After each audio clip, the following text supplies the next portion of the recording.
नमस्कार, टीव्ही 9 मराठीमध्ये आपल्या सगळ्यांचे स्वागत। मी निखिला। महत्त्वाची बातमी, होर्डिंग दुर्घटनेमध्ये आतापर्यंत 14 जणांचा मृत्यू झालेला आहे, तर 88 जण जखमी झालेत। काल झालेल्या वादळी वाऱ्यामुळे घाटकोपरमध्ये पेट्रोल पंपावर भलं मोठं होर्डिंग कोसळलं।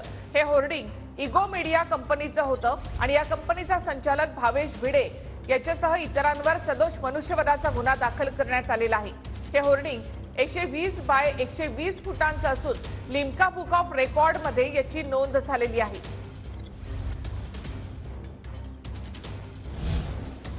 तर इगो मीडियाचा संचालक भावेश भिडे हा फरार आहे आणि त्याचा मोबाईल सुद्धा बंद आहे। मुंबई पोलीस भावेश भिडेच्या मुलुंडमधल्या घरी देखील धडकले। भावेश भिडे घरी नसल्याची मुंबई पोलिसांची माहिती आहे। तर होर्डिंग दुर्घटनेमध्ये आतापर्यंत 14 जणांचा मृत्यू झालेला आहे, तर 88 जण यामध्ये जखमी झाले। इगो मीडिया कंपनीचा संचालक भावेश भिडेसह इतरांवर सदोष मनुष्यवधाचा गुन्हा दाखल झालाय।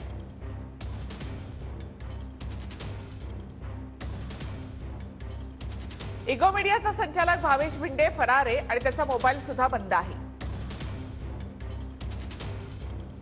भावेश भिडेला दुर्घटनेच्या दिवशी सकाळीच नोटीस पाठवण्यात आली होती, अशी माहिती पालिकेकडून देण्यात आली आहे।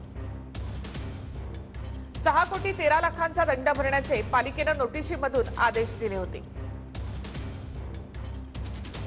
2021 मध्ये होर्डिंगसाठी परवानगी दिल्याची रेल्वे पोलिसांची माहिती आहे। होर्डिंगच्या आकारमानाच्या परवानगीबाबत संभ्रम कार्यवाही पूर्वीच होर्डिंग कोसळलं, अशी माहिती रेल्वे पोलिसांनी दिली।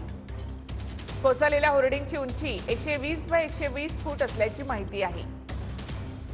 पालिकेच्या नियमानुसार फक्त 40 बाय 40 फुटांपर्यंतच होर्डिंगला परवानगी दिली जाते।